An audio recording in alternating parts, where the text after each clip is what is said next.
അസ്സലാമു അലൈക്കും വറഹ്മത്തുള്ളാഹി വബറകാതുഹു. ബഹുമാന്യരായ സഹോദരങ്ങളെ, സുഹൃത്തുക്കളെ, കസേരയിൽ ഇരുന്ന് നമസ്കരിക്കുന്നതുമായി ബന്ധപ്പെട്ട് പലപ്പോഴും ഉണ്ടാകുന്ന രണ്ട് പ്രശ്നങ്ങളാണ്. നബി സല്ലല്ലാഹു അലൈഹി വസല്ലമയിൽ ഇതിന് മാതൃകയുണ്ടോ? രണ്ടാമത്തത്, സഫുകൾ എങ്ങനെയാണ് ശരിയാക്കുക? ഇവിടെ മനസ്സിലാക്കേണ്ടത്, ഒരാളെ സംബന്ധിച്ചിടത്തോളം നിന്ന് നമസ്കരിക്കലാണ് ഏറ്റവും പ്രധാനപ്പെട്ട വിഷയം. നിന്നാണ് നമസ്കരിക്കേണ്ടത്. പക്ഷേ ആരോഗ്യകരമായ പ്രശ്നങ്ങൾ കൊണ്ട് നിന്ന് നമസ്കരിക്കാൻ പറ്റണമെന്നില്ല. അപ്പോൾ ആരോഗ്യകരമായ പ്രശ്നങ്ങൾ കൊണ്ടോ മറ്റു പല സാഹചര്യങ്ങൾ കൊണ്ടോ നിന്ന് നമസ്കരിക്കാൻ പറ്റാത്ത ഒരാളെ സംബന്ധിച്ചിടത്തോളം നിന്ന് നമസ്കരിക്കാൻ പറ്റില്ല എന്ന കാരണത്താൽ നമസ്കാരം ഒഴിവാക്കാൻ പറ്റുകയില്ല. അവൻ എങ്ങനെയാണോ സാധിക്കുന്നത് അതുപോലെ നമസ്കരിക്കണമെന്നാണ് റസൂലുള്ളാഹി സ്വല്ലല്ലാഹു അലൈഹി വസല്ലം ഇപ്രകാരം പഠിപ്പിക്കുകയുണ്ടായി. സ്വല്ലി ഖായിമൻ, നിങ്ങൾ നിന്ന് നമസ്കരിക്കുക. ഫഇൻ ലം തസ്തതി' ഫഖായിദൻ, ഇനി പറ്റാത്ത പക്ഷം ഇരുന്ന് നമസ്കരിക്കുക. അപ്പോൾ നിന്ന് നമസ്കരിക്കാൻ പറ്റാത്ത ആളുകൾക്ക് ഇരുന്ന് നമസ്കരിക്കാം. റസൂലുള്ളാഹി സ്വല്ലല്ലാഹു അലൈഹി വസല്ലം ഇരുന്ന് നമസ്കരിച്ച സാഹചര്യം ഉണ്ടായിട്ടുണ്ട്. ആയിഷ റളിയല്ലാഹു അൻഹ പറയുന്ന ഹദീസിൽ കാണാം, റഅയ്തു നബിയ സ്വല്ലല്ലാഹു അലൈഹി വസല്ലം യുസല്ലി മുതറബ്ബിഅൻ, പ്രവാചകൻ ചമ്രം പടിഞ്ഞിരുന്ന് നമസ്കരിക്കുന്നത് ഞാൻ കണ്ടിട്ടുണ്ട്. അപ്പോൾ ഇരുന്ന് നമസ്കരിക്കുമ്പോൾ നിലത്തിരുന്നാണ് പ്രവാചകൻ നമസ്കരിച്ചത്. അത് തവറുക്കിന്റെയോ ഇഫ്തിറാഷിന്റെയോ അല്ലെങ്കിൽ മുതറബ്ബിഅൻ എന്ന് പറയുന്ന ചമ്രം പടിഞ്ഞുള്ള ഇരുത്തം. തവറുക്ക് ഇഫ്തിറാഷ് എന്ന് പറയുന്നത് നമുക്ക് എല്ലാവർക്കും അറിയാം. അത്തഹിയാത്തിലെ ഈ ഇരുത്തവുമായി ബന്ധപ്പെട്ട് നടത്തുന്ന പേരുകളാണ്. രണ്ടാമത്തെ തഹിയാത്തിലെ ഇരുത്തം, അല്ലെങ്കിൽ മൂന്നാമത്തെ തഹിയാത്തിലെ ഇരുത്തം, അല്ലെങ്കിൽ മുത്തറബ്ബിഅ എന്ന് പറയുന്ന ചമ്രം പടിഞ്ഞുള്ള ഇരുത്തം. ഇത് ഏത് രൂപത്തിലും നമുക്ക് നമ്മുടെ കാലിന്റെയും ശരീരത്തിന്റെയും സൗകര്യമനുസരിച്ച് എളുപ്പമനുസരിച്ച് ഇരിക്കാവുന്നതാണ്. എന്നാൽ ഈ കസേരയുടെ പുറത്തിരുന്ന് നമസ്കരിക്കാമോ എന്ന് ചോദിച്ചാൽ നേർക്ക് നേരെ വിരോധമുള്ള അല്ലെങ്കിൽ തെറ്റാണെന്ന് പറയാൻ കഴിയുന്ന ഒന്നല്ല. കാരണം എങ്ങനെയാണോ നമ്മുടെ ശാരീരിക പ്രകൃതി അതനുസരിച്ച് നമ്മൾ അർഹനാണെങ്കിൽ നമുക്ക് കസേരയിലോ കട്ടിലിലോ നിലത്തോ ഒക്കെ ഇരുന്ന് നമസ്കരിക്കുന്നത് കൊണ്ട് വിരോധമില്ല. എങ്ങനെയാണോ പറ്റുന്നത് അങ്ങനെ നമസ്കരിക്കുക എന്നുള്ളതാണ്.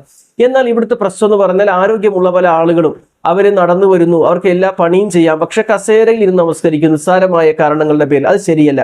ഇനി കസേരയിൽ ഇരുന്ന് നമസ്കരിക്കുന്ന ആളുകൾ രണ്ട് രീതിയിലാണ്. ഒന്ന് ഖിയാമ്, നേരെ ഇമാമിനോടൊപ്പം നിന്ന് നമസ്കരിക്കുന്നവർ.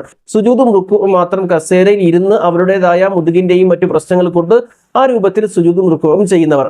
ഇനി അതല്ല, മുഴുവനായും ഖിയാമും റുക്കുഉം സുജൂദും എല്ലാം ഇരുന്ന് നിസ്കരിക്കുന്ന ആളുകൾ. അപ്പോൾ ഈ രണ്ട് വിഭാഗക്കാരാണ് നമുക്ക് പൊതുവെ കാണാൻ കഴിയുന്നത്. ഇത്തരം സാഹചര്യങ്ങളിൽ എങ്ങനെയാണ് സൊഫ് നിൽക്കേണ്ടത് എന്ന് ചോദിച്ചാൽ, നമ്മൾ ആദ്യം മനസ്സിലാക്കുക, സൊഫിൽ നിൽക്കുന്ന മറ്റുള്ളവർക്ക് പ്രയാസം ഉണ്ടാകുന്ന രൂപത്തിൽ സൊഫിൽ കസേരകൾ ഇടരുത്. ഇപ്പോ പല ആളുകളും ഇമാമിന്റെ തൊട്ട് ബാക്കിൽ പോയി, അപ്പൊ ആളില്ലാത്ത സാഹചര്യം, പള്ളിയിൽ ആളില്ലാത്ത സാഹചര്യത്തിലൊക്കെ കുഴപ്പമില്ല. പക്ഷെ ആളുകളുള്ള തിരക്കിലുള്ള പള്ളികളാണെങ്കിൽ ഇമാമിന്റെ തൊട്ട് ബാക്കിൽ കൊണ്ടുപോയി കസേര ഇട്ടാൽ മറ്റുള്ളവർക്ക്, ബാക്കിൽ നമസ്കരിക്കുന്ന ആളുകൾക്കൊക്കെ സുജൂദ് ചെയ്യാനുള്ള പ്രയാസങ്ങൾ ഉണ്ടാകും. ആ ഒരു പ്രയാസം മനസ്സിലാക്കി വേണം സൊഫിൽ കസേരകൾ ഇടാൻ വേണ്ടിയിട്ട്. മറ്റു സൊഫുകളെ പ്രതികൂലമായി ബാധിക്കാത്ത രൂപത്തിൽ വേണം നമ്മൾ സൊഫിൽ കസേരകൾ ഇടാൻ. ഈ കസേരകൾ ഇടുമ്പോൾ നമ്മൾ ശ്രദ്ധിക്കേണ്ട ഗൗരവകരമായ വിഷയം എന്ന് പറഞ്ഞാൽ, പല ആളുകളും പല രൂപത്തിലും പല തോന്നിയ രൂപത്തിലൊക്കെയാണ് ചെയ്യാറുള്ളത്. മുഴുവനുമായും ഇരുന്ന് നമസ്കരിക്കുന്ന ആളുകളാണെങ്കിൽ കസേരയുടെ അവസാനത്തെ കാലുകൾ മറ്റുള്ള ആളുകളുടെ മടമ്പുകാലോട് ചേർത്ത് വെക്കുക. പിന്നിലത്തെ കസേരയിലെ പിന്നിലത്തെ രണ്ട് കാലുകൾ മറ്റുള്ള ആളുകളുടെ മടമ്പുകാലോട് ചേർത്ത് വെച്ച് മുഴുവനുമായും ഖിയാമും അഥവാ നൃത്തവും സുജൂദും റുക്കുവും ഒക്കെ ഇരുന്ന് തന്നെ ചെയ്യുന്ന ആളുകൾ അങ്ങനെ ചെയ്യുക. ഇനി അതല്ല, ഖിയാമ് നിന്ന് നിസ്കരിക്കും, റുക്കുവും സുജൂദും മാത്രമാണ് പ്രശ്നമെങ്കിൽ അത്തരക്കാരെ സംബന്ധിച്ചിടത്തോളം അവർ ചെയ്യേണ്ടത്, അവരുടെ കാൽപാദം, അവരുടെ നെരിയാണി മറ്റുള്ളവരുടെ നെരിയാടോട് ചേർത്ത് വെച്ച് കസേര അല്പം ബാക്കിലേക്ക് ഇട്ട് വേണം അവർ സഫിന് വേണ്ടി നിൽക്കാനായിട്ട്. അങ്ങനെ വരുമ്പോൾ സഫ് മുറിയാത്ത സാഹചര്യം ഉണ്ടാകും. കാരണം അദ്ദേഹത്തിന്റെ നെരിയാണി മറ്റുള്ളവരുടെ നെരിയാണിയോടൊപ്പമാണ്, ഉപ്പൂറ്റിയോടൊപ്പമാണ്. കസേര അല്പം ബാക്കിലേക്ക് പിന്നിലേക്ക് വരുമെന്ന് മാത്രം. അപ്പൊ അത്തരത്തിൽ നമസ്കരിക്കുന്ന ആളുകൾ കസേരകൾ ഇടേണ്ടത്, ഒറ്റ സൊഫുള്ള പള്ളികളാണെങ്കിൽ പ്രശ്നങ്ങളില്ല. രണ്ട് സൊഫ് ഉണ്ടെങ്കിൽ ഒന്നെങ്കിൽ അരികിലേക്ക് മാറ്റിയിടുക, അല്ലെങ്കിൽ രണ്ടാമത്തെ സൊഫിലേക്ക് കയറ്റിയിടുക. കാരണം നമ്മൾ ഈ കസേര ബാക്കിലേക്ക് ഇടുമ്പോൾ പിന്നിൽ നമസ്കരിക്കുന്ന ആളുകൾക്ക് സുജൂദിനും റുക്കുവിനൊക്കെ തടസ്സങ്ങൾ ഉണ്ടാവും. ആ കാര്യം കൂടി പരിഗണിക്കണമെന്നാണ് സൂചിപ്പിക്കാനുള്ളത്. അള്ളാഹു അനുഗ്രഹിക്കട്ടെ. അസ്സലാമു അലൈക്കും വറഹ്മത്തുള്ളാഹി വബറകാതുഹു.